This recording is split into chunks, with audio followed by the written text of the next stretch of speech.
sun may be setting on our summer break, but it is certainly rising as we go racing once again for the Bohlin Svenska Eracingligan. We are back for the season 2024-25. It's myself, Cam Roger, Ewan O'Leary alongside me as we come to the Auto Club Speedway for the first round of action. Of course, just a few short months ago, we crowned Michael Haflidsson the champion of this great league as he won back at Phoenix. However, of course, we are going to be going into a new season.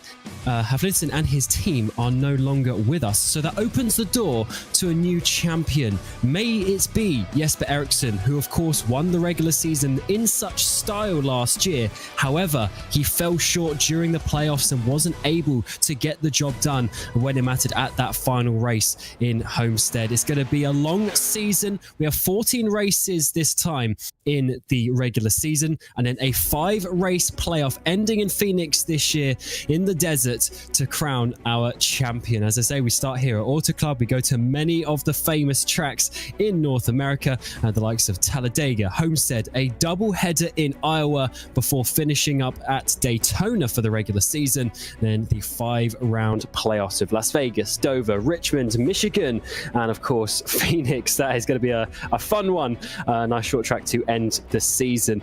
It's going to be a fairly familiar one in terms of some of the tracks that we go to, some of the names you're going to see out there on the track, but it is an all-new car as well. We move from the next-gen NASCAR into the Xfinity car. It's going to be a new one for the drivers, although we did use it in the Finland versus Sweden just a few short months ago.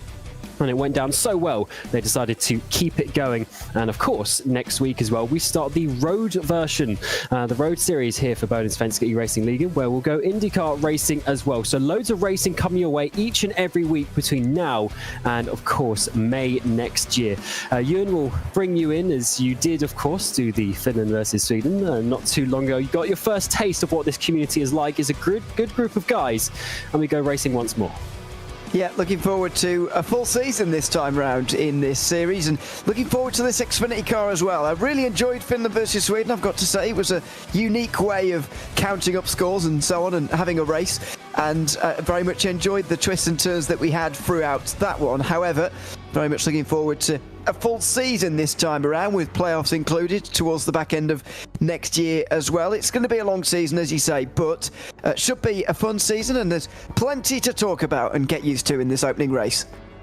Absolutely, and the qualifying is just finishing, and we have Bohlin up there on the pole position, Helmbro alongside him, and of course the 37 Jesper Eriksson there on the second row of the grid. Bohlin definitely came out swinging at the end of last season. That's Oliver Bohlin in the 72 machine, and came in too late in the championship really to get involved in the playoffs, but is definitely looking good. Going on that pole position, Peter Helmbro, he was a couple of times pole winner last season as well. Maybe fell off a bit in the races, but certainly looking very sharp.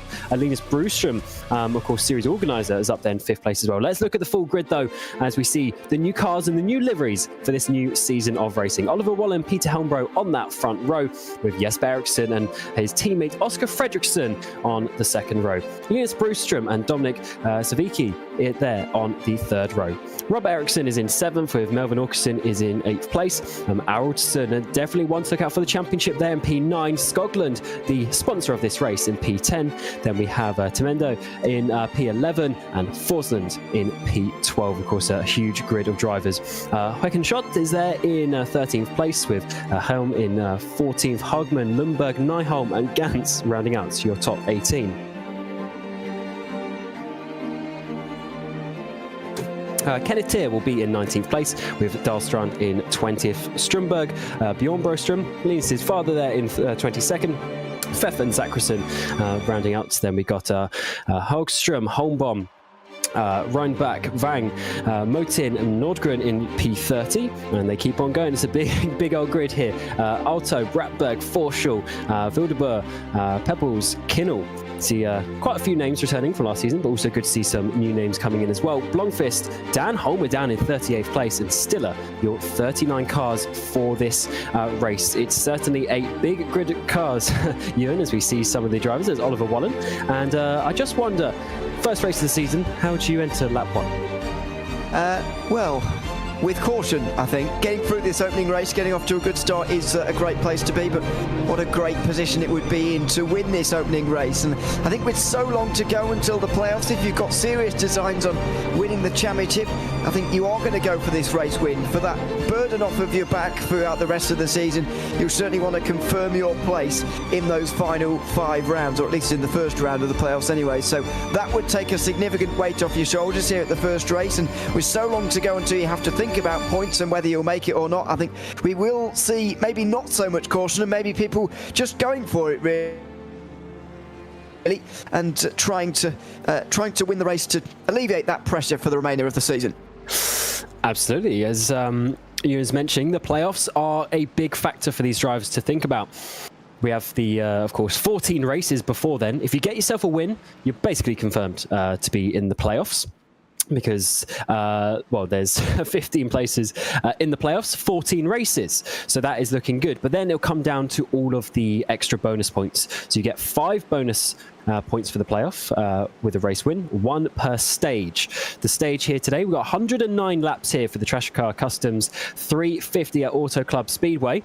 And, yeah, 109 laps, stage at lap 50. But the fuel tank will only go about 40-45 laps, so they're going to have to pit at some point before that stage. How long do you go? The tyre drop-off is quite big, and we'll be finding out what they want to do. Do you want to go long, try and have some fresher tyres towards the end, or do you want to pit early, get that track position, and then just hope that a caution doesn't hinder your strategy?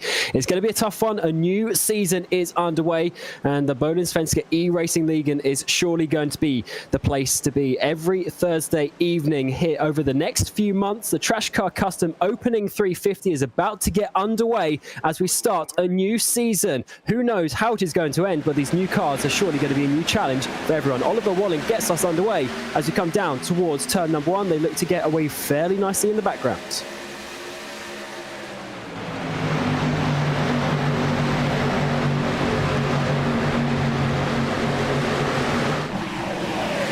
They seem to run off turn 2 very nicely at the moment. Bit of single file in the top 5 or so before we go to double file down the back straightaway for the first time. That is the 35 of Robert Eriksson trying to slide his way up the inside there. Got the 71 of Linus Brewster. Got the 112 of Oscar Fredriksson up on his outside lines. We already go 3 wide, and I think every groove is going to be used here. Yeah, we were told that every line is viable around here at Fontana this week, and especially as the tyres drop off as well. It's such a wide circuit. There are so many places you can go here, and that means that we are going to see this kind of racing 3 wide, throwing it into turn 1 and 2 all over again. It is a very, very wide racetrack indeed, and they will make sure to use all of the lines they possibly can, but hopefully avoid contact with one another as well, because they do have so much space to use. Yeah, they certainly do. The good thing with the Highline is obviously you can use so much more speed. However, it's quite a bit more distance, so it's really just a game of, do you want to save a bit of tyres, or do you want to try and hold that inside line? It looks like the high line, or at least the mid line, is being used of most of the drivers. We come across the line to clock in lap number 3. 3 wide, we go in towards turn number 1, just in behind Robert Eriksson. There's a few guys there all battling in for position. He's got Niham Skoglund and Hogan Schott as well, the 101 in the black machine, as he tries to work his way down the back straightaway. At this point in the race, you do just want to get yourself into a bit of a rhythm, but the tyres will start wearing in very, very quickly. His shot there down the inside. Can he try and make it up the inside of Niham in the 58? But they're running side by side. They are, and there'll be a car up on the outside of them as well. Have to be careful. Oh, it's always the danger if you don't quite realise how many cars are on your outside. You can find yourself in real trouble, and unfortunately we've already gone caution. An incident further down in the pack. I think Magnus Hagman and Ole Zachrisson have been involved in the opening caution of the season.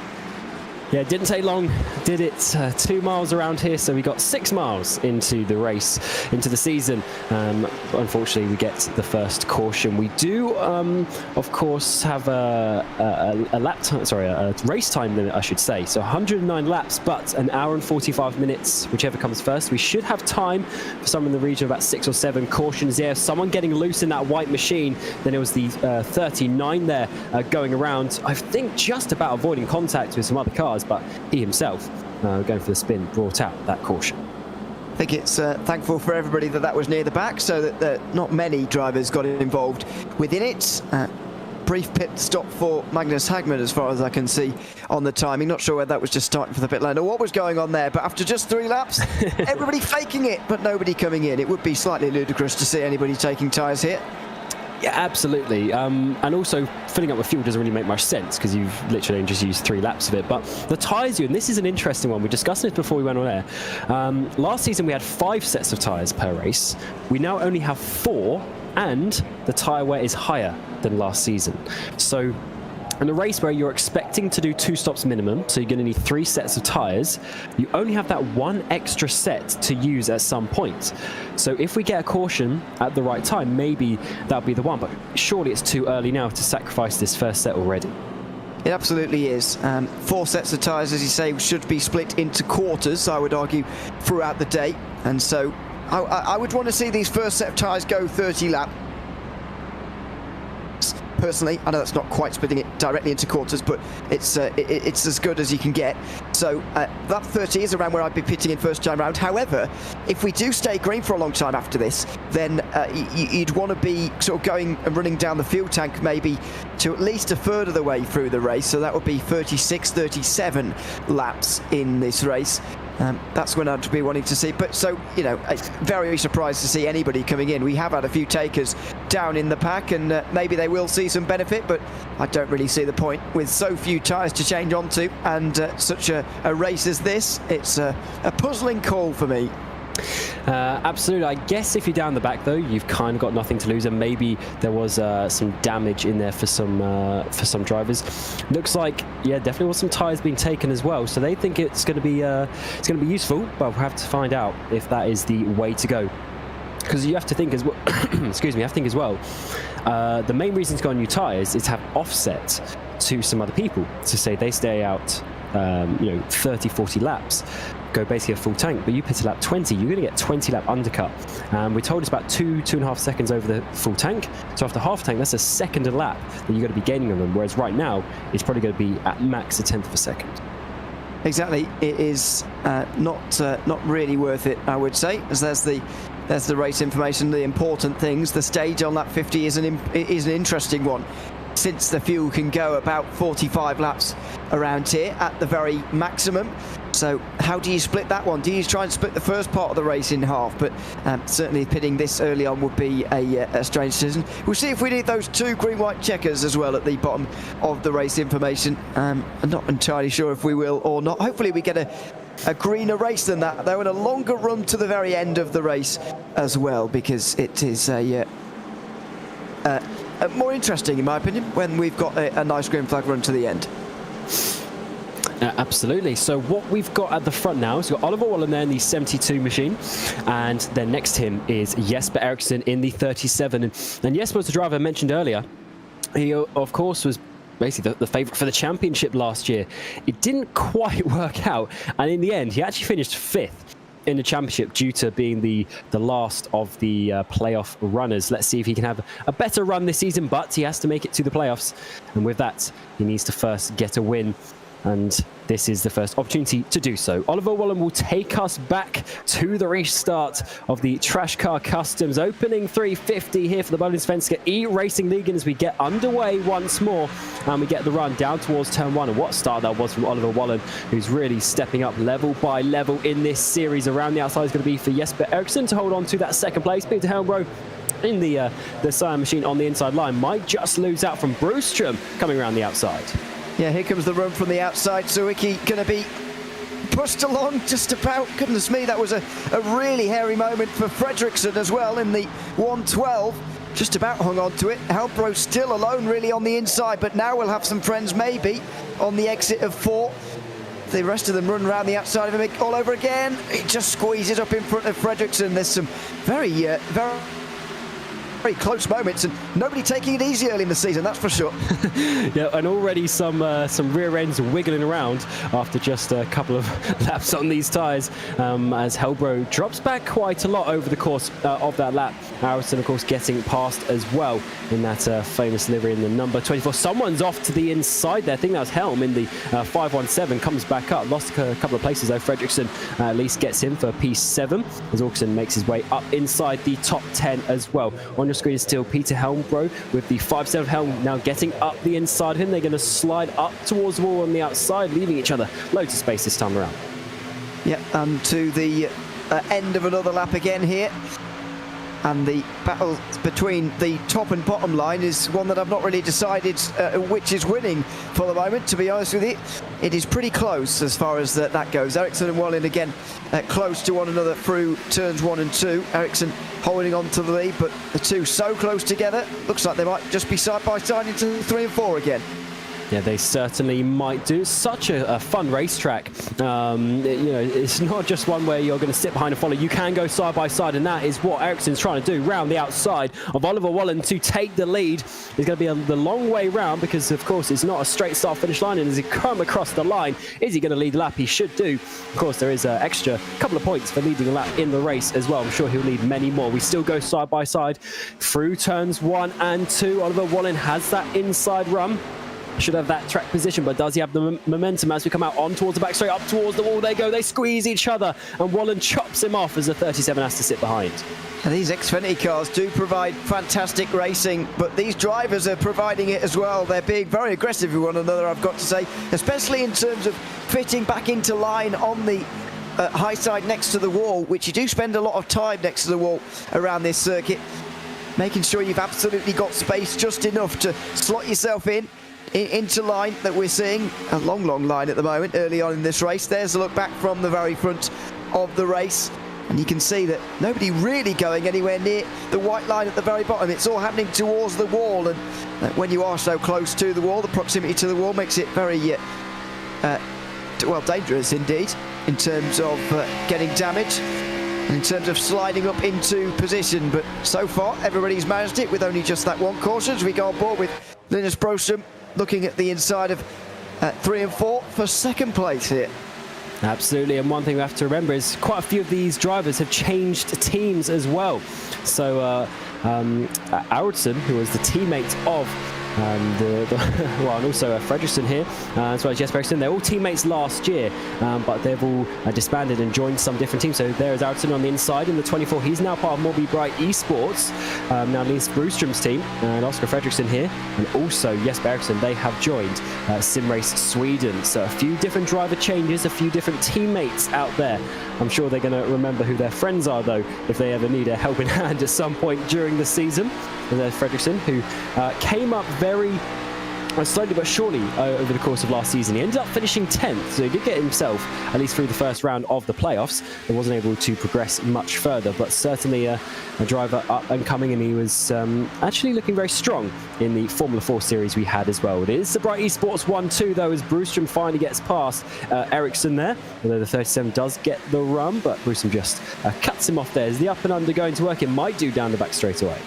Well, he's not got any slipstream here, Eriksson, so I think he'll be in trouble. Oh no, he's got good straight line speed on the back straights, down in towards 3 and 4.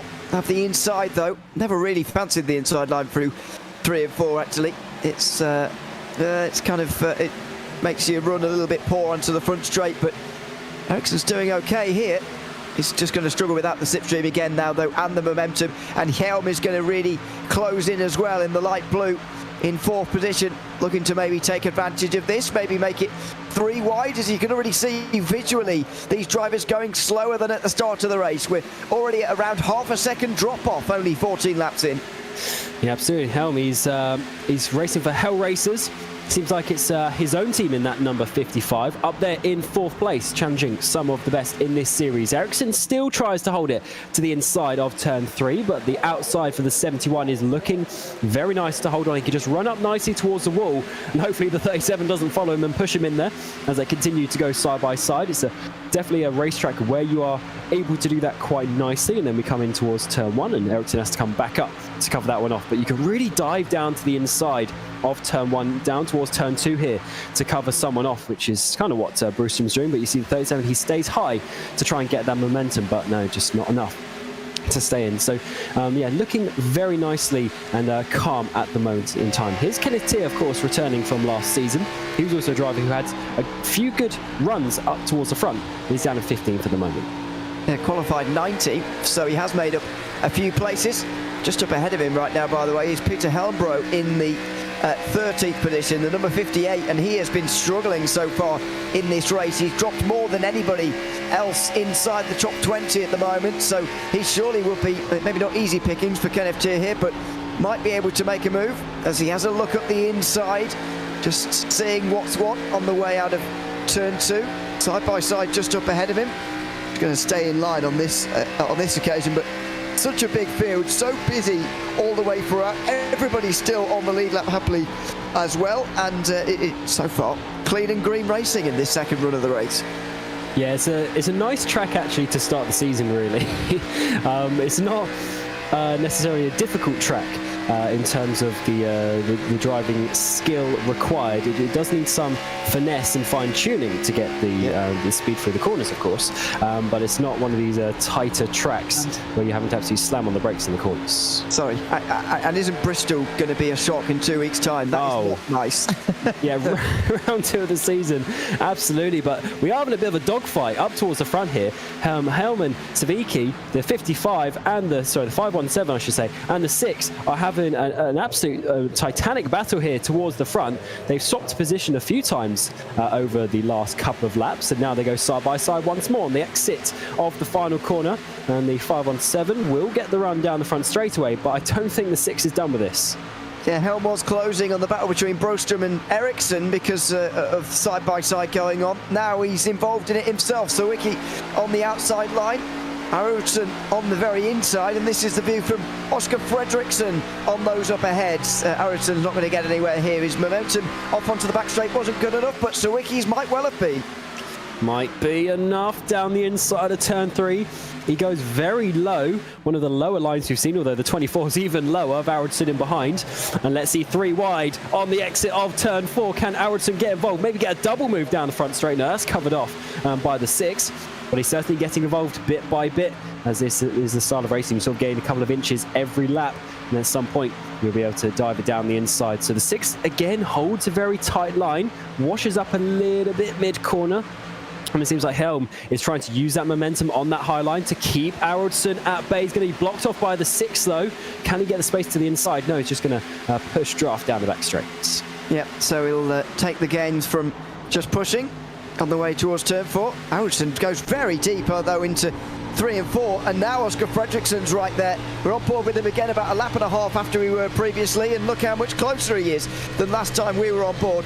Out over the end of another lap, still 90 to go here in this race, and well, if there's plenty more laps like this one, we'll be very much looking forward to it. Arvidsson and Helm still side by side, as Arvidsson has a good run down the inside, and on the low side seems to be gaining some ground. And we are about that 1 second off the lap times already. So we are going in with the information that we are told as the 24 has got past Helm. So they've both got past Helm and now dives it to the inside. Can he complete that double overtake that he's been trying for a couple of laps? It looks like he might have. No, not quite enough just to get the rear bumper in front of the 6. And look how much more momentum you get on the outside line. In the wall in the background, though, Helm has touched that. And that is going to be Fredriksson diving it in towards turn 1, I'm sure. Yeah, look at him on the low side here. Whether that will be successful for him, I'm not entirely sure. But Helm might be slightly put off. Oh, and there was maybe slight contact between the 2 cars that time. So Helm has hit the wall and another driver now, although I'm not entirely sure hitting Fredriksson was really his fault. He's going to get the slipstream on the back straight and at least hang on to 7th place.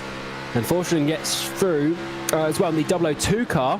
With actually maybe not enough momentum to hold in towards turn 3, but certainly Helm in the wall a couple of times in 1 lap. Don't always see that. I was saying it was quite an easy track to start the season, but let's see how this one goes. We are at about halfway into the stint, though. So we were told up to 2 seconds of drop off, and just before that I was saying we are down to 1 second. So the tyres are starting to wear. and that makes this battling even harder. The car's going to be moving around, and that's why they're sliding up and starting to get in contact with some of these walls. At the front, we are still seeing the top 3, top 4 in that same order, but in behind, these drivers are still trying to find their place of where they want to be. Remember, of course, we have the stage at lap 50, and there'll be an extra 10 points for the win, going down to 1 point for 10th place. Yeah, but unlike in real life, we don't have to stop and then restack them all again. Just the way it should be in real life, really, isn't it? But there you go. We can do those things in sim racing, which is good. So we go back in the pack and have a look at another one of our onboard cameras with Hakan Shot in 14th position. Feels like we're a little bit more single file now after quite a few laps of side-by-side all-out racing. However, it is going to re-emerge later, I would imagine. Everybody probably is just reeling from the lack of tyres they've got underneath them now. The drop-off has been so severe.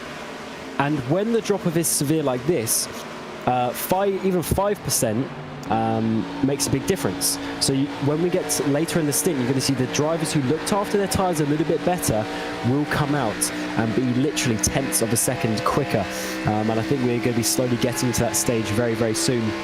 And we're also towards that point of lap 30, Ewan, where you said we might see some potential pit stops as we're getting an overtake for second place. Well, it's even from 4th to 2nd. Eracingligan gets up past Ericsson and also his teammate. That was a very big dive and possibly facilitated by Linus Broström there, because that's unusual. Here goes Ericsson, though, trying to just break up the pairing, because if you get teammates together at any NASCAR, or most NASCAR circuits anyway, that are not the short tracks, then you are in for a bit of trouble. Oh my goodness. I'm not sure whether that was just the way the car was angled or whether that was a very big slide, but I think it was the latter. That was remarkable from Ericsson, and he will pay for it with some of his positions. Oh, he certainly will. So he almost had second, but he's going to be 5th instead as Savicki gets past him down towards turn 1. Look at the momentum on the outside line, though, for the 37. Can he be chopped off by the 6? Not quite. So he's going to be actually pretty fortunate, because then he can get the slipstream ahead from the 71 machine. So they might swap around once more as we come down towards turn 3. No, it looks like it's going to be the 6 diving up the inside, but for the 37, I mean, that's a lot of risk to be taken, but sometimes you just get a slide in. Once again, he is wiggling that rear end a little bit and just needs to be keeping those tyres in check. He's certainly got a loose race car at the moment. That's to use the right terminology, or the strange terminology. Anyway, down the inside in towards 1 and 2. He should have this position again, although Broström might just be in the way for him a little bit. I think it'll be okay. He can slide up into position and get back to 4th place. Now, just seeing our first green flag pit stop of the season, by the way. Thomas Knaut has just been in, and very notably, it is on the exact halfway mark of the first stage, or the stage, I should say.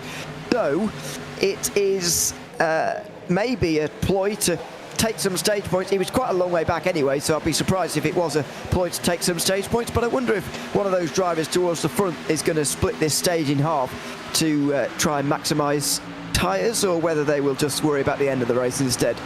Yeah, as this is like the very opening of the window as such, I'm not sure if anyone at the very front is going to take that. Someone might do it early, but I think it might still be another 5 laps or so. They'll just want to give that extra little margin. But here he is in P39, otherwise known as last, and a lap down. But when other people start to pit, he should go back onto that lead lap very nicely, subject to there being no caution to spoil that strategy. Savicki's still trying to confirm his position past the 37, but it looks like it isn't quite enough, as maybe Jesper can dive back under him. No, that is cut off there by the 6. He's getting down low to make sure he holds that in towards turn number 1.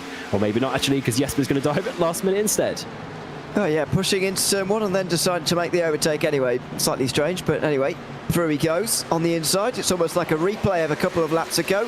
Can he slide back into line? The answer is just about yes, but again, the margin's so fine, so Ricky will try and go back through again on the inside line here for 4th position, struggling without the benefits of a slipstream that Ericsson has got. They both throw it into the corner quite hard.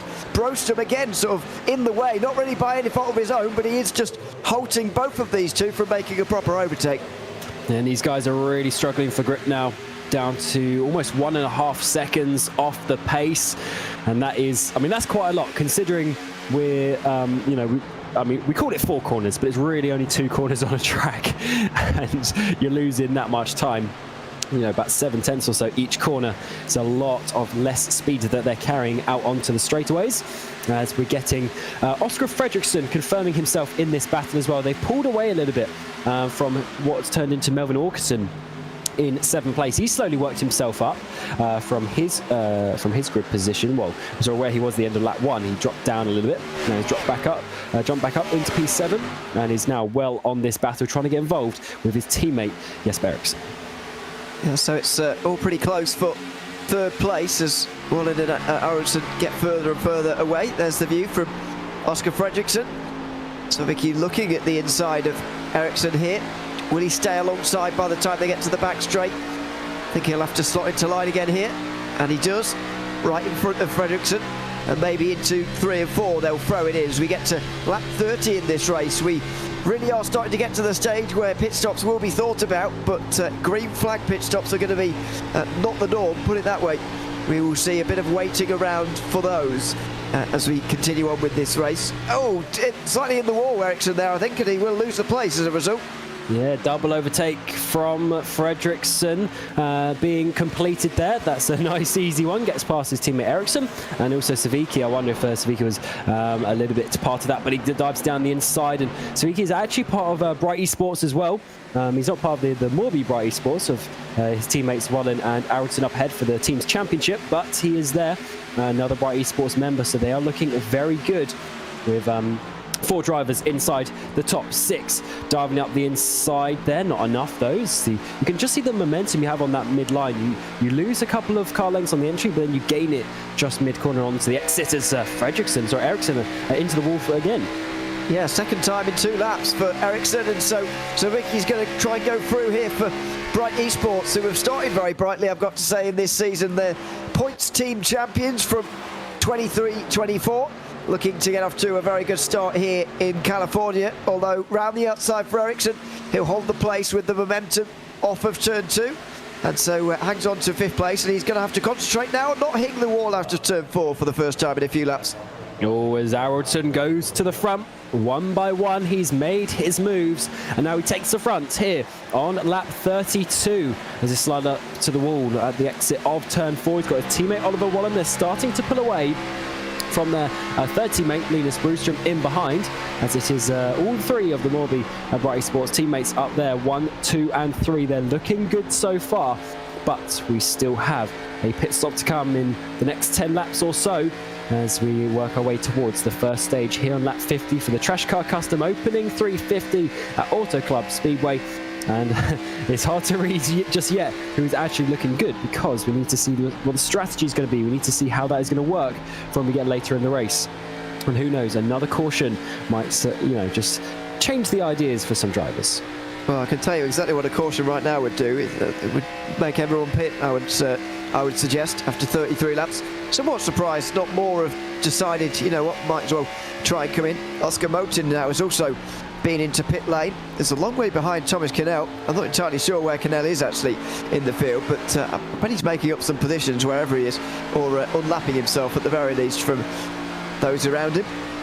But still such a long way to go. It's a big risk to take, pitting in quite so early. One thing I've also figured out a little bit while this race and stint has been going on actually is maybe a reason why some of those drivers towards the back were coming in under that first caution of the race. Maybe they think they can just about make it to lap 50 without stopping again now that they've pitted under that first caution. I slightly doubt that, but I feel like that's the only reason they could have come in. It is very possible. We did see, especially Linus Broström last season, he was the main person to really do that. I mean, he would tell us he always gives us a little bit of info of what to expect. And sometimes he'd be like, oh yeah, 45 laps. Then he'll go and do 50 lap or 51 you'll need to be able to get back into the pit after the stage. And he did do it a couple of times, but he was a lot slower. I mean, he has lost 2.5 seconds to Bohlin and Eracingligan though, so maybe we'll have to see. The 101 machine there of Håkansson up the inside. He's got a couple of drivers. Don't slide up too high. No, unfortunately he's not going to be able to get past that one. That is Skoglund and Tidemo. But no, into the pit lane they come at the end of lap 34, sliding their way in. Dear me, that was an ungainly pit entry from Schott, but he's in. So down pit lane he goes, monitoring the speed, trying to make sure that that he doesn't speed, and he can make it into his pit box. Very difficult to do this, in case you've never driven a stock car before. It is, and you're normally used to racing road going machines. You can very, very easily overshoot. 4 tyres should be taken though. This is around a third of the way through this race, and this is exactly what I was expecting really. If you split it into thirds under green, then you can just keep 1 set of tyres back for a late race caution should you need one. And I think we might just do at some point. I mean, you never know with how this series goes sometimes, but we do often have quite a few cautions. To see how that one goes. But let's see. So 72, Oliver Bohlin from your pole position comes down pit road, and of course has that first pit box with by virtue of being on that pole position. And he'll go up on the jack. So Eracingligan is in the lead. He's got 3 seconds, and then they do have a good couple of seconds to some cars behind, but obviously quite a few other drivers coming down pit lane. It's certainly time for the strategies to come out. Let's see how this one works. There goes Eracingligan, so it is over a lap. There's the 72, so it is over a lap. You lose doing a green flag pit stop. It certainly is. That is for sure. So who's going to be first of those making their way out? Looks like Oliver Bohlin. I'm looking at SvenskEracing though, because he came in a lap earlier and he has gotten through on Dominik Savicki here. So he has made up places. However, he's not quite gotten past Bohlin, although it is very close. Anybody else surprising really? Not quite in the top 10 or so at the moment. Just wondering now how long the front 10 are going to leave this, because we're still yet to see the top 9 in this race make a pit stop. So you have to think about the advantage that you have for the new tyres is obviously quite a lot. So you have to choose, do you have that advantage now? You pit a bit earlier, you get an undercut now, but then later in the race, especially in the final stint, you're going to be very slow at the end, because you're going to have to do 30, 40 laps of the final stint, whereas someone else can pit with 20 laps to go. You're going to have less fuel because it's a shorter pit stop, and they'll have newer tyres. So they'll gain 5 seconds on fuel, and then they'll literally just be quicker to the end. So it depends where you want to have it, but then you never know if a caution is going to pack everyone back together. So it's a difficult one to decide which way you want to go, but the long stints can work. And yeah, don't count out the people who go quite long here. As we see the other Sim Race Sweden entries, they have quite a lot of teams. They have 3 teams actually. They got the Academy team, the Academy 2, and then the Pro team. The Pros Ericsson, Holmer and Fredriksson. So Holmer moving to them from Bright Esports over the summer as well. There's Tademo coming through the pit lane as he works his way through the 1:38 machine down in 16th place. Down into the box they go. Nobody having to reverse in yet, as far as we've seen. But yeah, I think if you're not planning on making it to the stage point here, then you might as well come in, because and Eracingligan now does that finally. So, based on what you said about Linus Broström a minute ago as well, I'm wondering whether he's going for the points at lap 50, but I think that is going to be a stretch for him. If you are not doing that though, it's probably worth coming in now. Splitting this race into thirds, I think under green is probably the best idea, followed by a late race caution maybe, where you can use some tyres. You don't want to be left wanting for a set of tyres towards the end of the race, but also you don't want to be wishing you went and used those tyres a bit more readily earlier on in the race by the end either. Yes, finding that perfect balance, that's the tricky part. There's not necessarily a perfect way to do it, because it also depends what everyone else does, whether your strategy will work out or not. Broström is continuing though up towards the front, but we do need to see where some other drivers have come out. Yes, so Eracingligan has dropped behind Savicki, Ericsson and Bohlin. So Eracingligan has lost out a bit by staying out. So we're going to see Broström drop down behind all of them. So it's actually looking pretty good for Oliver Bohlin, who I think is still the net leader. That's still 6 drivers yet to have made a stop yet in this race, by the way. The top 5 plus Tommy Aalto, who is at 9th at the moment. The rest of them in the top 10 pitted under the caution, which is very interesting indeed. The final driver still out there to have pitted under the caution but not have pitted yet is Cedric Holmberg, in 13th place, and he's still quarter of a minute ahead of Oliver Bohlin. These drivers who pitted under caution are easily going to make it to the stage points ahead of those who did not. So you might be right. That was the reason why they stopped. And if they can nick some stage points, that could be very, very helpful later in the season. Although, to be honest, I guess it depends how many wins we see throughout the season. But the wins are going to be important to get yourself into the playoff, but all of these points are going to be very, very important indeed as well. There's Eric Lundberg in the 18. We haven't seen him so far this race, going up high through turns number 3 and 4. It's an awkward pit entry here, actually, coming off turn 4 down to the inside there, very far to the left if you're running up high. He seems to work his way past Helm. So Brewstrom does come into the pit lane, lap 43, so he's not going to be trying to go out, but he's going to be undercut massively from some of the other drivers. Absolutely, that's the real downside. I don't really see the bigger upside for this long first stint, to be honest. But there you go. I could be proven wrong later in the race, and he's not the longest running driver, of course, remaining. The top 4 still yet to have made their pit stops, so he's clearly not alone in this thinking, that's for sure. But we're only about 6 laps away from the stage points now, and it looks like at the moment it's going to be Ole Zachrisson to take the points, because surely the 4 in front of him are going to have to make a pit stop, and the pitters already are not going to catch in time, although they are catching very quickly. Scotland has come into the pit lane. I'm just thinking though, it is going to be, it's going to be right on the limit for them, isn't it? That 45 laps. So I don't think they would have been able to go flat out fuel-wise. They probably had to save just a little bit, but hopefully enough for them to come and take these stage points as one by one. The drivers staying out are still coming into the pit lane. So that is your net leader, but down in 11th place. He is, but he's gaining quickly. Dan Pepels will be next, who's currently in 10th, but 9 seconds up ahead of Bohlin for the moment, as Lundberg now comes into the pit lane. Last time round, Bohlin, by the way, was 1.7 seconds quicker than Ole Zachrisson, but there's only 5 laps to go. Certainly is. Lap 46 we're on. There's Zachrisson there and Hogman battling it up towards what will eventually be the front of the pack. So Hogman's got himself to the front of the drivers who stopped at that very first caution on lap 4. And is that going to be the move? We were confused at the time with what they were necessarily thinking to do, but we weren't thinking this far ahead into the race, because we have stayed green since that first caution, and it looks like they might have just enough fuel to sneak the stage points and then dive down pit road. Helm comes in, so it's just Helmbro out at the front. Yeah, I was certainly thinking far too much about the very, very end of the race, and not nearly enough about these stage points, as into the pit lane comes Tommy Alto in the 87. Now, that's a few drivers who came in under caution. Oh, and has to reverse into the box as well. Does that mean even those who pitted under caution are going to have problems making it here? I wonder. It's entirely possible that they won't make it either. Potentially. I mean, we were told between 42 and 45 laps by Brewstrom. He then did 43, including the caution.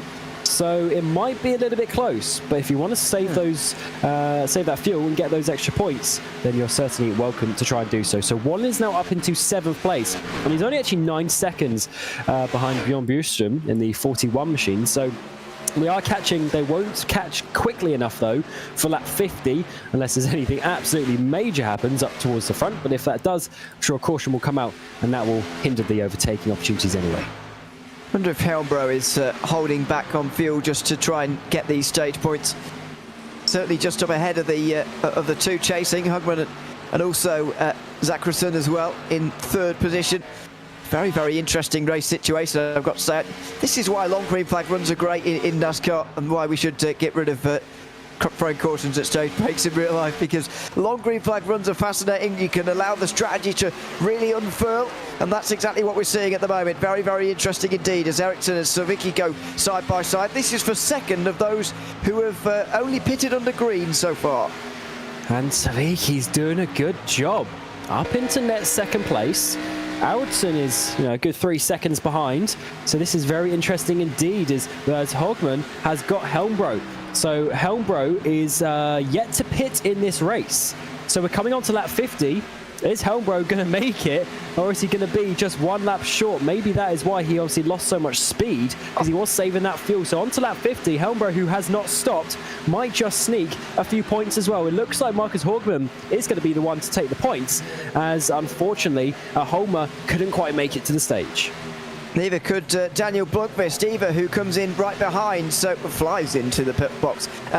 So even those who pitted under caution can't quite make it, and Helmbro is really struggling here.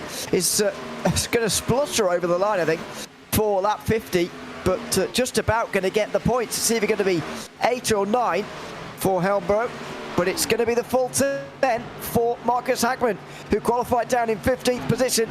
A masterstroke under the caution, I've got to say. In hindsight, it's a masterstroke. As into the pit lane comes Helmbro. He's going to hope that his pit box is quite a long way down, because otherwise he'll be stopping and not getting any stage points anyway, as we get to lap 50 now, finally. We certainly do. So Marcus Hogman takes the stage win with Zakrasson in second and Bjorn Broström in third place. I think Helmbro is actually going to just drop out of that. So Oliver Wallen, I think, should get fourth. Savicki is in fifth. Then we've got Ericsson, Arason, Forsland, Orkson and Nyholm should be the 10 who get the points. So that is big from those top 3 drivers it was in the end, who were able to pit under that first caution and then come out. They have done 46 laps on this stint, so I wouldn't be surprised if they come in basically straight away, or maybe list 1 more lap. But look at the 77 crawling, barely had any juice left, and I don't quite understand that, because he would have needed a whole extra lap to be able to actually get the points properly. Yeah, if he wanted the points that badly, he should have come in under that first caution, but of course hindsight is a wonderful thing, and Helmbro is going to drop way off the lead lap now after that, which is a real shame for him. So we'll take stock of where everybody is after this in a few moments' time, but we're going to have fairly little drivers on the lead lap after this. I reckon it's going to be only just under 30 now after all of that.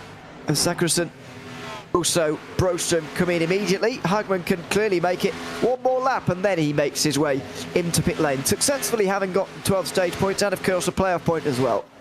Yeah, that is some nice driving there from the 12 machine, who's also changed teams from 4s last year, which of course shut down. And here's a battle a little bit further back. There's Hökenschott in the number 101. And then we've got Linus Broström coming around the outside and diving it to the inside, showing the pace that he is coming back with. He lost quite a bit of time though, Linus. I mean, he's currently 9 seconds off the lead. And remember, he was basically following his teammates at one point. So he definitely lost a lot of time, but he is going to have fresher tyres as he come to the battle for 3rd and 4th place. Ericsson on the outside, Arason on the inside in the 24 machine. The old teammates of last year, both joining different teams for this, but the battles continue as we see Jesper once again sliding on the exit of 4.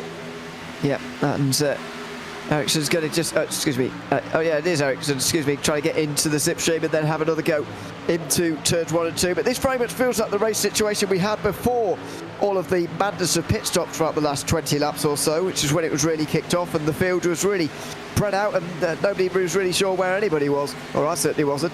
So it's good to have a race situation that is recognisable now.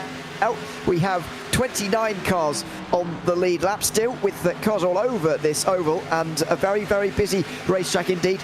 Thankfully, almost everybody still remaining in the race, but I reckon Thomas Cannell and Fredrik Forsell have had an issue between each other at some point, because they have both been in the pit lane for a very long time.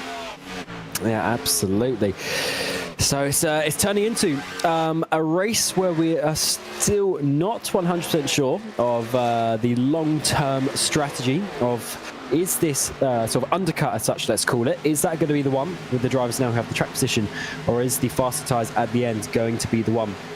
As we are basically at half race distance now for the Trashcar Custom Opening 350 at Auto Club Speedway, as we continue our way on into this first round of the season for the Bohlin Svenska Eracingligan. We've got underway once more for this new season, and this new car as well, moving to the Xfinity car from next gen, and it's certainly proving to be quite nice with the tyre wear adding a very different element today. We do have some some lapped traffic here getting involved with the leaders. They've got to be careful not to get too much involvement though, and of course slow themselves down. Certainly will. So 1 second the leading advantage, and by the way, we're about to hit 50 laps under green here in one go, which is about 100 miles.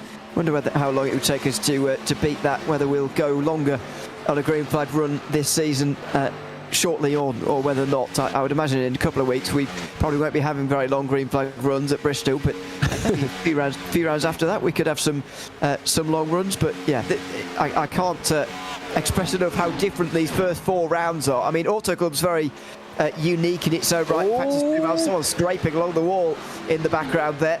I think it might be Dan Peples who's lost a place, or it could be someone else entirely. Yeah, Bristol very short, Kansas standard mile and a half, Talladega Super Speedway. It's a very varied opening 4 rounds. It's a fun calendar.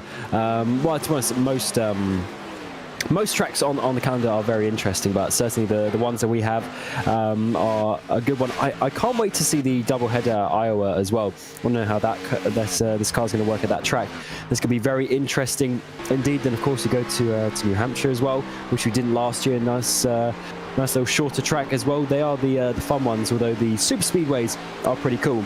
I mean, what we saw last year, I think it was Talladega, which was towards the end of the regular season, might have been the final of the regular season actually. All can say basically had a 1, 2, 3, 4, 5, 6 with all 6 of their cars undercutting each other and bump drafting each other. So certainly good. But I can't wait to see how this season is going to progress. It's looking very good for Bright Esports though at the moment, with the 1, 2, 3 at the front. It is. They are the reigning teams champions, clearly taking that into this season as well, as Eracingligan looks to the inside for the lead. We've got just over 50 laps, remaining in this race, the opening round of the season, and Eracingligan goes through to the front. Bohlin almost letting him have that one. The two are separated by 4 laps in terms of tyres, and Eracingligan just waited a little bit longer to pit. And I have to say, I criticised him for it at the time, but he's clearly receiving the benefits of it now, taking that lead away on lap 59. Yeah, he'll definitely have the margin in those tyres to keep moving forward. Broström is doing the same. Last time I mentioned, I think we said he was about 9 seconds off the lead. He's now down to 6. So the new tyres are better. But of course, it takes time and it takes laps to get that back. So while you have the speed, but you're 10 seconds back, mate. So you've got to keep coming forward. And we're going to see how long it's going to take him to get those extra 6 seconds. I think it got up to about 3 seconds before all the pit stops started to happen.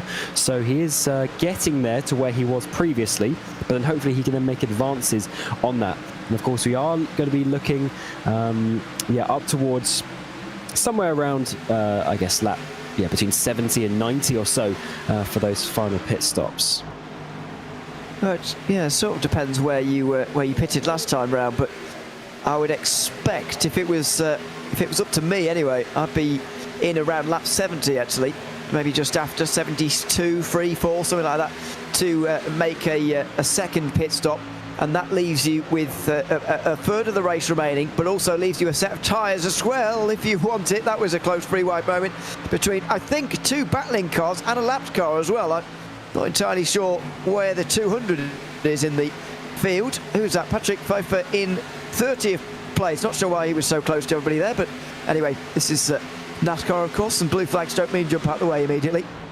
They certainly do not, and that can always cause a few little issues here and there. But first round of the season, hopefully everyone is keeping nice and calm and not causing each other too many problems. That's always a good thing. As Holmbom is dropping down, is he just coming to the pit lane, or is he having further issues? Not quite sure on that one. I see Fredriksson's also has also been having some issues as well, so he's dropped out at some point that I missed. So a couple of drivers not quite enjoying their race in this mid part. I wonder whether those were disconnections. Yeah, I think there were internet problems for both of those two, which is a real shame. And I think Cedric might be back. Is he? Or have I just lost him? Not entirely sure. But Oscar Fredriksson certainly was an internet problem. Qualified in 4th position for this race, so starting from the second row. Hombon is back indeed. yeah, it was disappointment for him, I'm afraid, but at least he's still in the race. 36th at the moment, and does need another caution to get back onto the lead lap. Yes, certainly does. And I mean, you were mentioning earlier, actually, there's more drivers than I thought that would go a lap down here. And just how close it was looking up towards the front. But at a track where you do get such tyre wear, and even being a fairly long track, 2-miler, 42 seconds lap we're doing at the moment, can still easily go a lap down to the 85. Just having a miniature slide there. On the exit of turn number 2, Kenneth Tier gets past Hockenschott. Up into 9th place as well. So that's a good run from both of those drivers. Also Nieholm in 8th place. They weren't quite so high as regularly in the standings last year, but they've obviously done some improvements over the summer and are coming back, but they're continuing to go side by side. There's a little bit further down. This is Eric Lundberg for Trashcar Custom. It's his race, his sponsoring of this race, so we do thank you for him, and also all of the other teams and sponsors who are going to get involved with us this season. It's a big thing about this community. Actually, they can name a race, they can call it basically whatever they want. Some of them call it after themselves, some of them call it a bit of a funny title, but here we go. Round the outside, he's going to try and hold on to that one, but unfortunately, he might just lose this place from the 517. Yeah, through goes Nicholas Helm into 13th, and that's one position up. Oh no, he's back down again. There you go, on Lundberg. So that's 13th place, but only one position gained in the race so far. Lundberg has also been moving forward ever so slightly so far in this race. So they go round lap 65. Getting to the stage now where maybe the second pit stops are going to be made for those who have kept a set of tyres back for this stage in the race. More 3 wide through 1 and 2. There's still much going on up and down the field. Yeah, an absolute scrap here for Feather Online Gaming's Stefan Wang as he works his way towards turn number 3, the 85 machine. And that car up ahead, that's 61 machine. I do like that. I do like that livery. That is Michael Hagström in that blue machine. Do like that one indeed as he works his way past, and unfortunately the 85 dropping back quite a lot there through turns 3 and 4. As we work our way to lap 66 of 109. We've got Eracingligan leading by some 2 seconds. He's pulled away from his teammate Oliver Wallen, and Savicki, their sister teammate, down another second back in that 3rd place. Ericsson and Brewster follow in 4th and 5th before Augustin, Forster and Nieholm, Tier and Hockenschott round out your top 10 as we are working our way now onto lap 67. Here's the number 10 of Cedric Holmbaum, who's also left Fors and gone to Sim Race Sweden. They've picked up a lot of cars, being one of the youngest, probably actually still the youngest driver on the field, still well into his teenage years. He's coming on very fast in this series. Yeah, and it's always great to see so many younger drivers who are developing quicker and quicker, it feels like these days, and getting better and better from a younger age. Here is Ericsson on board with Jesper Ericsson, trying to get through on Dominic Savicki now for 3rd position. Quite excessively, I would argue, maybe a bit overly dramatically, jumping down to the apron to get the move, but anyway, he's got 3rd place now, and he will set his eyes forward to Oliver Wollin, who has been completely dropped by Alexander Alvardsson, who's leading this race by some distance now. Yeah, Alvardsson is looking very, very nice indeed. So he ended the season in 4th place, obviously virtue to the playoff system where you finish in that final race. Obviously judges that for you, but he did get 5 pole positions, 3 wins, and I mean, got 13 top 10s as well, so he was always up towards the front there and doing a very good job. So definitely a very strong competitor indeed. Here's Nieholm in the number 58 machine, and looking out the back, he's got quite a few drivers trying to come past him. He's got Kenneth Tier, Hockenschott a little bit further back. He's got Ericsson, Lundberg, all chasing him down this front straight. It's one long line for 8th position. You just wonder how many more are going to catch on here as well. Sebastian Tipmo is only a second or so behind this train. You could catch a very brief glimpse of him right to the right-hand side of the camera shot there. We've also got Jonas Koglund, who's not too far behind either, in 15th position. So this is one long line, and not good news for Nieholm, unfortunately, because if you're the one at the front of the train holding everybody up, then it's very easy for you to lose all of the positions in just the space of a couple of laps. Absolutely, he's got to keep it in a straight line. easier said than done with how much sliding we've seen in this car as we come back to the battle, because Savicki around the outside of turn 2 for Bright Esports. Can he make it stick? No, the 37 just coming up across his nose as they work their way down this back straightaway. Bit of a wiggle to the left, to the right they go. And Savicki's trying to get his nose up the inside, down towards turn 3, side by side they go. They've got a couple of cars in behind them, also having a battle themselves, potentially on some fresher tyres, despite being a lap down. They're getting themselves back on the lead lap. Eracsson once again up into the wall though. Oh, that wasn't good at all. And this is going to be messy now. Maybe 3 wide on the way towards turn 1.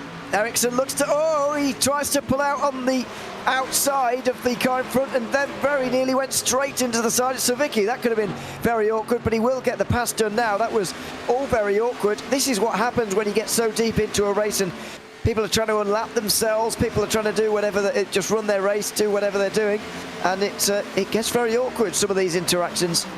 Oh, it certainly does. It was, I think it was 22 of Emil Rinbach for the Clutch Club Racing that saw the black and pink livery, who managed to get past. Look how much fresher tyres is. They've gone completely up the road. Here's Peter Helmbro, who started on the front row. Unfortunately, he's lapped down, but he's trying to get past as well, as this is just scuppering Eracsson's opportunities to get past in towards turn 1. They go 3 wide for a moment. Savicki goes the high line all the way around the Carl Larsen line. Not always used to this track.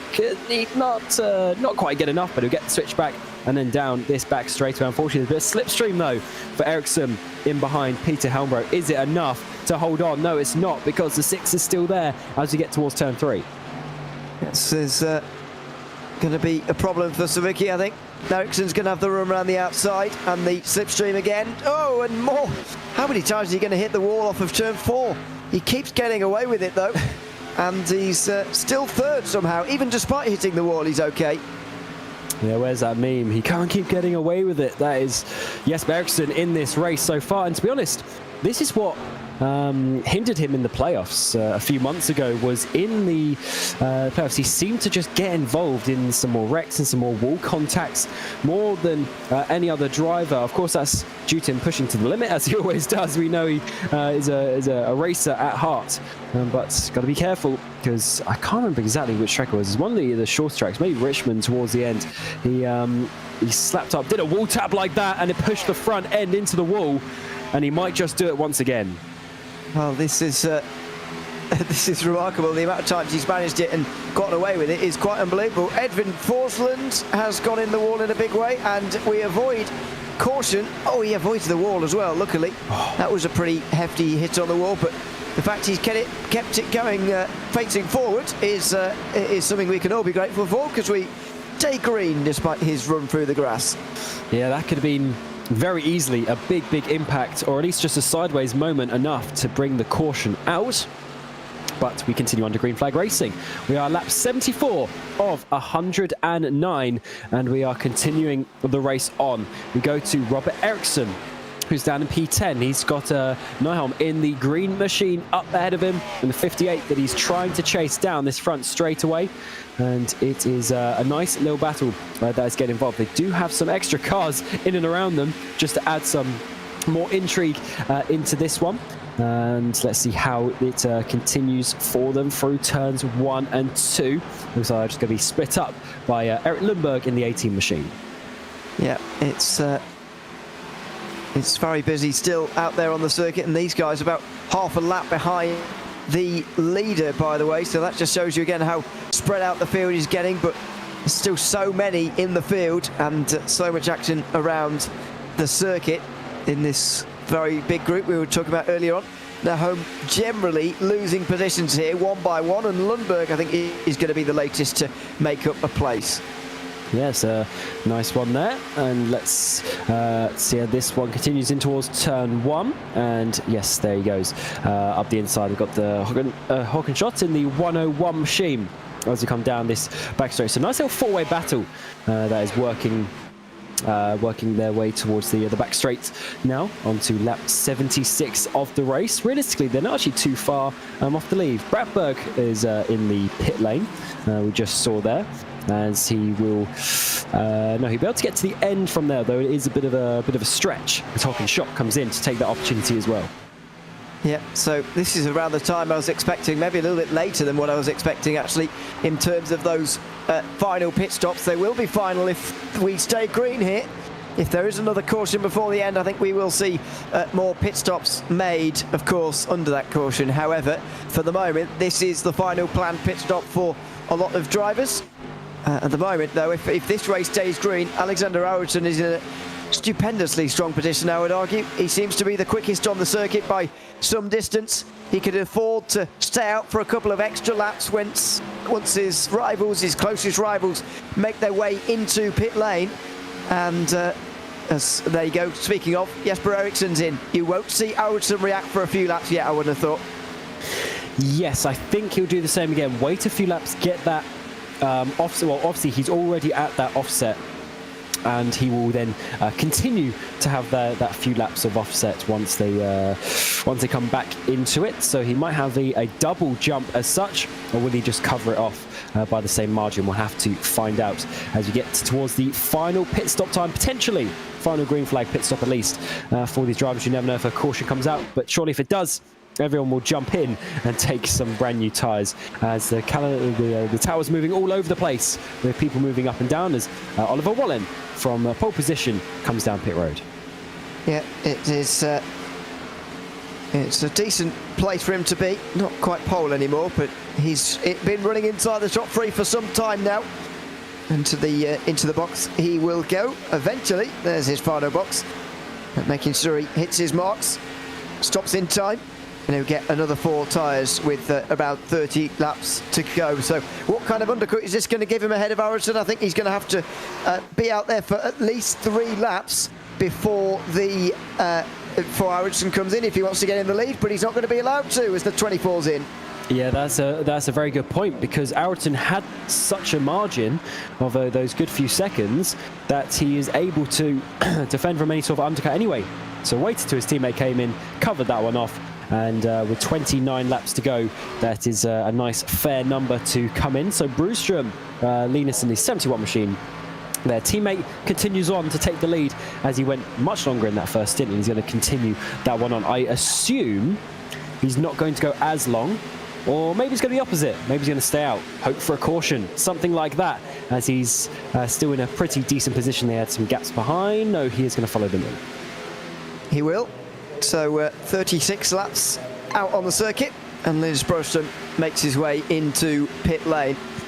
Well, this is going to be a 4-star stop again, I would imagine. I struggled to find the words there. For a 4-star stop for Brewstrom, and he will lose the lead. Skoglund stays out. Skoglund stays out for the moment. Magnus Hagman as well. So a lot of those drivers who pitted under the first caution and then just after the stage will be able to go longer here. How much longer, though, is the question. Not long enough to the end, but can they catch a caution? I guess surely your idea's got to be to stay out now. Just wait and wait and wait, because then you'll have the track position should there be a caution. If not, you're going to have fresh tyres at the end. I guess they will be undercut massively, but then again, they've still got the track position. So we'll have to see. I guess realistically, you are waiting for a caution to really make the strategy work. But let's see. We still got over 20 laps left in this race, but the laps do go down very quickly. So the situation is that we should see Aronson still leading the way when everything works itself out. He's in P6 at the moment with some cars ahead to still pit. As we've got Peppels, Brewstrom, Blomqvist, Hogman and Skoglund still yet to make their stop. They've all done between sort of 29 and 37 laps. So they are getting to stop before we get to the end of this race. Here is the 24 of Aronson for MABI Bright Esports, as he works his way up through Pebbles and down this back straightaway. So much more speed there. I thought he was getting past the back marker, but that was actually full position with the new tyres. Yeah, new tyres, exactly. One more reason why the caution guys will be staying out for as long as possible, in my opinion, is because even if they do pit now and then another caution comes out later on, they'll only have 2 tyres to throw at this race, unless, of course, they took fuel only under that first caution. But I think some of them may have taken 2 tyres, so that would only leave them 2 more after the next stop to go on to, which could make things a bit tricky. So yeah, I agree. I think they're going to be staying out for as long as possible. Peter Helmbro, though, is not. He comes in after 31 laps, one of the shorter stints. Less than 30 laps to go in this race now, as the fight between Ericsson and Bohlin continues on. Ericsson pitted a lap earlier than Bohlin to get ahead. Now he's having to defend. Certainly is. Bohlin up the inside. Can he restore the MABI Esports 1-2 that we had for so long in this race? But the Sim Race Sweden driver on the outside, the one that potentially people are dubbing is going to be the champion, but he's got a lot of work to do for that over the next 14 races to get himself inside the playoffs. And this would be the first opportunity. He comes down, the almost contact made as he come across the stripe. They go 3 wide in towards turn 1, past Pepples. And is that going to be a double overtake for Bohlin? No, he can't complete it, and the 37 holds on. He does. That's Ericsson round the outside and again ahead. What's the gap to Eracingligan? It's only getting bigger, just over 3 seconds now. So this is the battle for what will be second place, surely.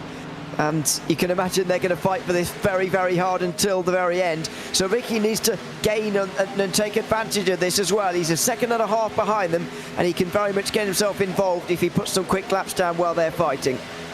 And as we get to lap 85, we'll take a break from the action, but we'll keep you up to date. And you'll see the pictures continue, but we'll take some messages from our partners.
And you rejoin us with live pictures here at Auto Club Speedway as we come into the final moments of the first round of the Bohlin Svenska Eracingligan's Oval Series. We come right into the battle between Oliver Wallen and Jesper Eriksson, as it seems Wallen might have just slid his way past into what is a net second place, with Marcus Hordman still yet to pit with probably 10 laps to go in this race. And it is looking good for a MABI Esports 1-2, but Jesper Eriksson is still trying to dive it down the inside. It's myself, Cam Roger, and Ewan O'Leary alongside me, a part of this Racesport TV broadcast, and it has certainly been a great one so far. The Trashcar Custom opening 350 Auto Club Speedway to start the season, and we are yet to find out who is going to get these final places on the podium.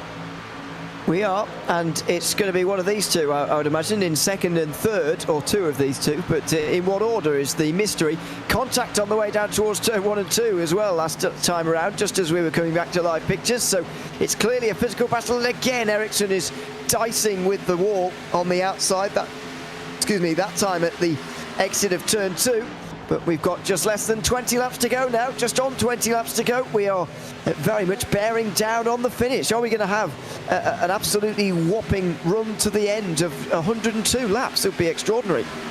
It certainly would, and it wasn't the biggest crash in the world that brought out the caution back on lap 4 of the race either, as Hogman comes in. So Eracingligan retakes the actual net race lead, and the 24 machine is looking good for the win, especially after pitting later than these two drivers that we are seeing on the pictures as well.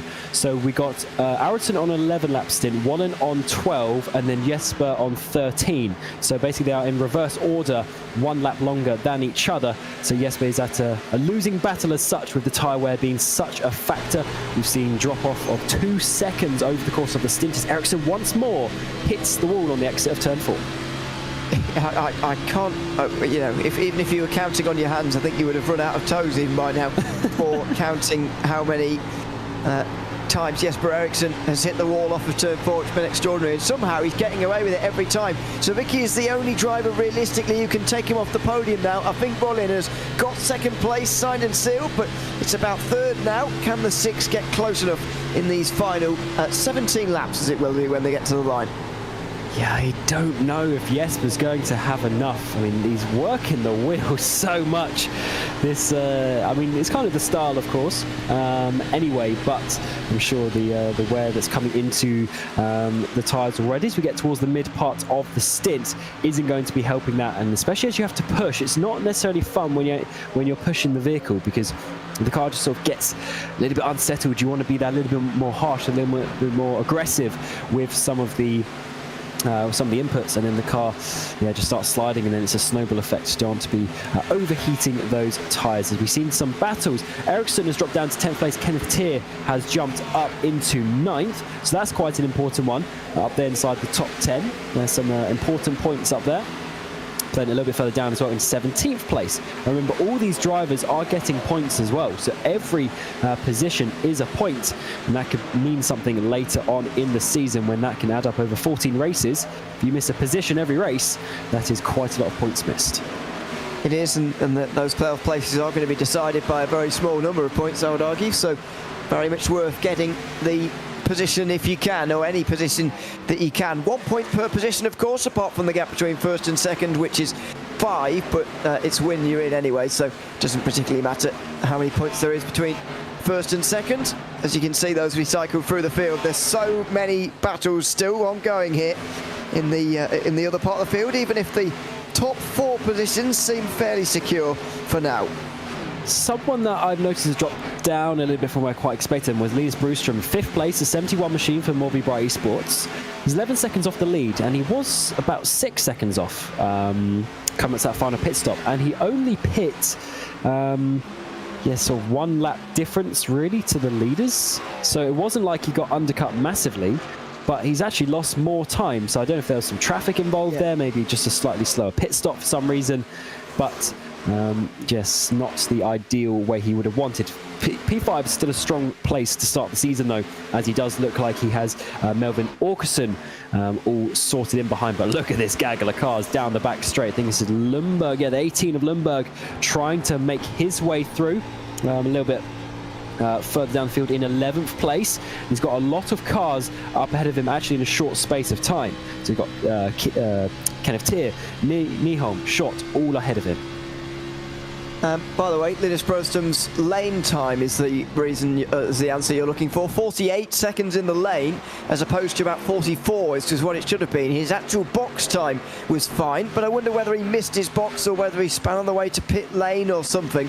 That's where all that time was lost, but he is still looking fairly secure for a top 5, which is a good start to the season. Yeah, good spot on that pit lane. It's a tricky one. In any case, with these, with any sort of oval car in general, because the car basically is turning left and you're trying to brake and you're not really using the brakes, so they're all cold. It's not the ideal situation to try and get it down to pit limiter speed. Then, of course, then you've got to find your box. Hopefully, you can see it, and then you make it actually into the box itself to activate the pit stop. That would be quite a good one as well. So, definitely a place where you can lose a valuable time. Let's see this one from Linus. Comes in. he does go, yeah, goes a little bit far, then he has to come back, then he has to wait, and then the crew are moving about. So yeah, it's definitely adding a few seconds. Yeah, there's your gap. I think any hopes of getting onto the podium or even fourth place were difficult for him anyway. However, it would have been good to try, and he effectively denied himself that opportunity. So he'll be disappointed with that, as we've got a huge plume of smoke off of 4 here. And is that exactly the same as we saw earlier from one of the Sim Race Sweden cars who went around similar fashion, but no caution came out? Yeah, it looks like it. We certainly stayed green. It was Edwin Forsland earlier on, by the way, in case you weren't with us, who spun into the wall on the inside, actually, but didn't go all the way around, didn't bring out a caution. It looks like we got away with another one.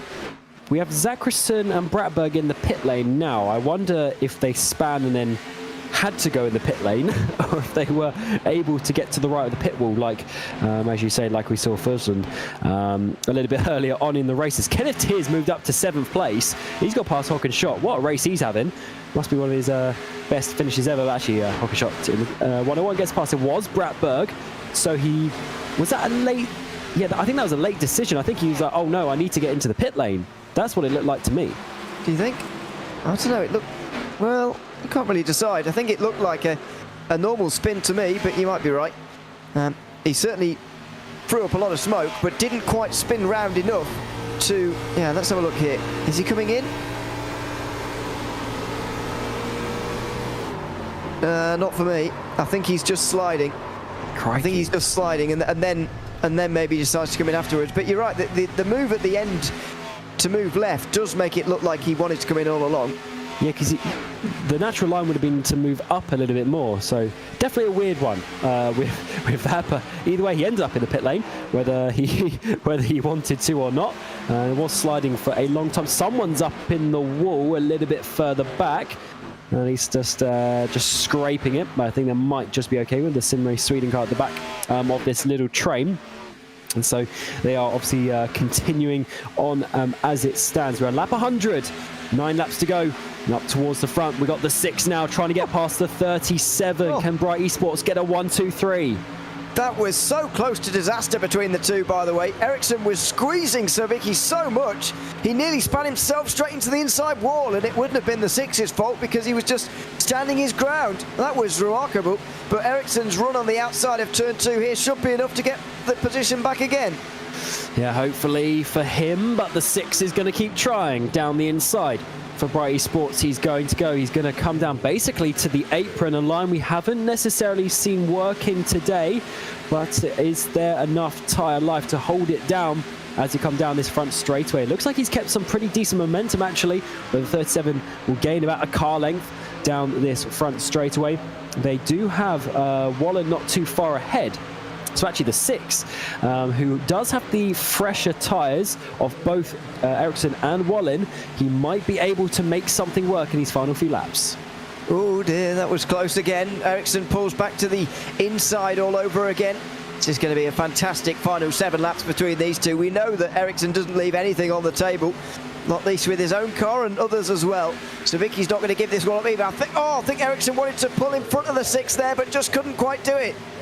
Yeah, then he had to back out of it, and that has lost his momentum as we work our way on to another lap. 1:03 we go. Ayrton has got this one sewn up by 5 seconds. Wallen is slowing down, and he's now going to be under threat from his sister teammate, the 6, who's coming back massively in this final race. What a race it's going to be. He's already up 3 positions from his grid. Can he gain a 4th? Well, let's see. He's side by side again on the way in towards turns 1 and 2. This has been by far the biggest group of the race, and by far the most interesting in terms of that numerous battle we see right in the midfield. Would have been nice, of course, to see this kind of thing for the lead, but Ayrton's just been so dominant. Still plenty of positions to be settled as Leon gets down the inside again in towards 3 and 4, looking for the place, but it's never really going to work. So tightly tucked on the inside. Yeah, Tidemo doing a good job there, and that is a P11 for the 1:38 machine, and there's definitely some big battles to have in these final 5 laps of the race. Trashcar Customs opening 350 has been eventful despite only having one caution 100 laps ago. Can we go 105 laps green to the end of the race? We will certainly work that out in the next 10 miles of action. Auto Club Speedway, of course, been demolished in real life, but I'm glad we have it in the sim because it's such a nice raceable circuit with the high tyre wear, the different lines that can be taken. The battles have gone on for a long time. Yeah, absolutely. I'm pretty disappointed they're getting rid of it in real life, to be honest, because it's a fantastic circuit. So many lines to be taken, especially when the tyres are going away from you. Gives you plenty of opportunities to find different places to try and go through and find different ways in which to go through as well, though towards the end here, people have started to find a bit of common ground as far as racing lines are concerned. So we go on board with the battle for second place all over again here. I thought Bohlin was home and dry, but clearly not. He is under pressure again here with, what's that, 4 laps to go. Oh, he definitely is. Saviki's just 1 lap fresher. That's all it is. But it just makes such a big difference. We are 1.5 or so seconds a lap off, maybe closer to maybe 1.7 seconds off the pace. So we are at that point where the tyre wear is a factor. It looks like they've got Eracingligan covered in behind, and they don't have any further battles because Brewstrom is quite far behind. So it's just these cars to focus on to the end. Lap 106 being completed. 3 laps remaining in this race. And I think Bohlin is going to have a big chance, as in the background, Eracingligan almost came up into that traffic and ended his race once more. Yeah, he was religiously getting close to the wall off of turn 4 and was seemingly going to do it even whether there was a car there or not. But in the end, just had to back out of it. It was so close to making a lot of contact there, and that would have been absolutely disastrous. Thankfully, backed out of it, and he will now set his sights again on this fight for second. But Savicki has been the fastest driver of the 3 in these final few moments, closing on Bohlin, who is trying desperately to hang on to this position. And look at all these other cars getting involved. There's Helmbro in there from your front row. Not going to be involved in the front row of final positions. Oh no! There's contact. Car in the wall. The 6 makes definite contact there of a lapped car. Is that going to hinder his performance? It looks like he was able to keep the momentum though, but this is not good with Helmbro diving in his inside when he's trying to get Bohlin. Yeah, will that give him any damage now that just holds him back? I think it has just taken the momentum out of him a little bit here. He's got a lap car in between himself and his main rival now as well, as have Eracingligan and Savicki. So this is becoming tricky now for anybody to make up places because the white flag's just around the corner. Absolutely is. Just 2 and a bit miles remain. The first race of the season. The Bohlin Svenska Eracingligan is back for the 24-25 season. Between now and May, we've got plenty of racing coming your way, and this is just the first of many white flags that we're going to see this season. Eracingligan is leading fairly comfortably, but for second place, this is 2 teammates of Bohlin and Savicki going for it, trying to hold off Eracingligan, who I think is definitely out of this battle now.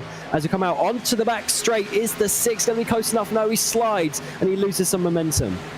Yeah, so down the straight they'll go again, fighting with one another for second, but up front is this man. Alexander Eracingligan has been so strong all day long and is going to take a deserved first round win. Absolutely. The Trashcar Customs opening 350 goes to the 24, and Eracingligan, he moved teams, but he stays in the same livery, the same car number, and it's the same result with him getting a race victory first round of the season. Second place will be his teammate Oliver Bohlin, so MABI Esports, Bright Esports 1-2, then Bright Esports getting a third car in third place as well. Across the line, it's going to be a big battle. Hawkenshot just about holds on to 10th place in the 101 machine with some good names actually up towards the front inside that top 10, like Kenneth Tier, Lundberg, Tidemo, not ones we necessarily saw up there consistently last season, but the 24, he moves to MABI Bright Esports and he will take victory in his first race for them here in the Svenska Bohlin Eracingligan, and we can't wait to see how he goes and potentially puts forward a championship charge. Yeah, exactly. We'll have the pressure taken off of him for the rest of the regular season now. He will just be going for the race wins, of course, but What a fantastic feeling it must be to get that first round win, and he's going to try and do some donuts on the front straight as well. Bit tricky, but he's going to give it a go. Thoroughly deserved that win, that's for sure. He led most of the laps of the race. I'm sure he'll get the maximum complement of points in that regard, and he will be very pleased with his drive as well. After all of those laps. A long green flag run to end the race, of course, over 330 kilometres towards the end of that race under green. Only lost just under 10 kilometres of the race because it was a very clean race and only one caution within it. Yeah, absolutely. So he didn't get fastest lap. Unfortunately, he'll miss a point from that. But he will get a lap led, most laps led. So he's looking very good on some bonus points there. Here is your unofficial results after 109 laps of racing. Just the one caution today. It was Eracingligan leading the way by 6 seconds from his teammate Oliver Bohlin, who of course is ever improving. Then we've got Savicki in third place, Ericsson in fourth, and Linus Broström, your series organizer there, in P5. Then we have Åkesson, Tyr, Lundberg, Tademo, and Håkan Schott rounding out your top 10. And it was Jesper Eriksson actually getting the fastest lap there on lap 9. Robert Eriksson will be in P11 before we get to Dan Holmer. That's not bad from Dan Holmer, actually. Bear in mind, he started on the back row, the second to last row, up into P12. Then we have Nyholm, Helm, Skoglund, Hawkman, who dropped down a little bit after alternate strategy. And we've got Stiller, Alto, Blumberg, and Wang in the top 20. And of course, a huge line of cars, but many of them were a lap down. Broström, Helmberger, Forsland, Peppels, Dahlström inside your top 25. Cedric Holmbaum, we had some internet issues, lost some time with that. He's down in P26. Strömberg, Gantz, Hogström, and Nordgren inside your top 30. Then we have Fredriksson, who also had some issues. He's 2 laps down with Pfeffer, Motin, Zakrasson, who's also one. Look for him to be higher up in some other races. Wildeber, Reinbach, Bratberg, Kinnell, and Forshall, your 39 cars here for the first round of the season, and hopefully many of them will continue to come back and entertain us every Thursday evening here for Bohlin Svenska Eracingligan. We will now go to some interviews and let's see what we can do and get some drivers in. Let's start with, of course, the winner, Alex Aronson in the number 24 machine. And Alex, congratulations, your first race victory of the season. Firstly, I just wanted to ask you though, of course, moving over to MABI Bright Esports, just how was that transition from Force last year? It seems to be working. Yeah, I have to say so. It seems to be working pretty well. And, we were able to bring a fast MABI Hyrbilar Camaro to the first race. And that obviously helps when you have good speed. And I think I've managed to fit in pretty well with the team and gel with them. And that showed in the result today. Yeah, absolutely. And we obviously knew the car for a little bit of time. So how was the practice going, getting to speed with that compared to the next-gen car last year? Well, practice has been going pretty well. I've been good on long runs all week. Didn't really have the short run pace, or this qualifying pace that I wanted to, but I knew I had long run pace to match Oliver and Jesper and other fast guys. So I felt pretty comfortable going into the weekend. And with this being my favorite car and the one I raced most in iRacing overall, I was pretty confident going into the weekend. Yeah, so not much practice needed then. This car has a lot more tyre wear than what we saw last year, and also one less set of tyres per race. So how do you think that is going to be over the season? If we get races like this where we go green a long time, it seems like you may be the driver to have the control over a whole stint. Well, that remains to be seen. This was just one track, but obviously you need to think a bit more about when you push and when you just ride, basically in the back, but just ride and save tires, and then push when you need to. So yeah. Yeah, not bad. And of course, you've basically confirmed yourself in the playoffs as well. So we will be seeing you later on in the season with that. So we wish you luck for the rest of the regular season and try and get as many playoff points as you can. Yeah, that's going to be the goal from now on to the playoffs. So thank you very much, and I'll see you next time. Yep, see you next time. Next, we will bring in Oliver Wallen, of course, in the 72 MABI Bright Esports machine. And Oliver, you've improved a lot over the last few months, especially at the end of the previous season. You came massively towards the front. How do you think you're going to fare this season? It's looking very strong already. Well, thank you. I felt I had gotten a lot of, but I need to be better at saving tires. Tire whisperer Alex had the upper edge, but I hopefully speed will continue throughout all the way to the playoffs. But that's long. Everyone. Yes, certainly is. And obviously you were fairly close today, just 6 seconds behind Alex. So do you feel confident that you can get a victory this season? Well, I would say I have this race played out very oddly with so few cautions. I would have thought that it would be more cautions and then cautions through up some kind of random to it as well, but I feel I have this. Yeah, absolutely. You're looking very good. So congratulations for second place today, and well done holding off Jesper at the end there. We'll see you next time. Thank you very much. And then next we'll bring in Dominic Savicki of the number 6 Bright Esports machine. And Dominic, of course, didn't race last season, but jumping in with Bright Esports this year in the number 6 car. It looks like it's a very nice debut for you this season, beating, of course, Jesper Eriksson in that last stint. Just how was that battle at the end? Hey guys, it's amazing to be racing here in this season, especially with this debut. It was amazing. I had really good race. I had a fun battle with the competitors up front, and I didn't expect to finish so high actually, but it was really good, and I'm very glad. Yeah, absolutely. And how is the vibe in Bright Esports, because you've effectively got a 1-2-3 here with 2 of your teams, so that's good not just for the team in general but also for the championship. So it must be feeling quite nice right now.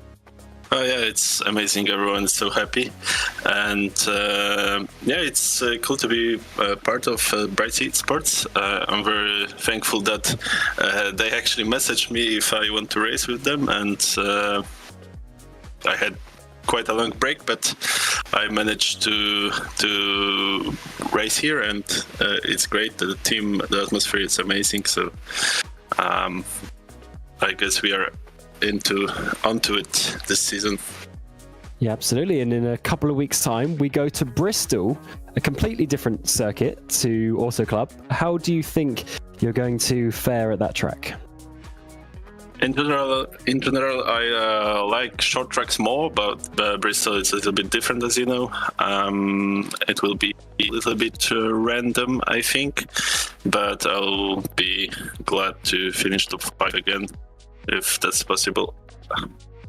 Yeah, absolutely. I'm sure you have a good opportunity to do that. So good luck with practice, and hopefully we'll speak to you in a couple of weeks. Thank you. That would be nice.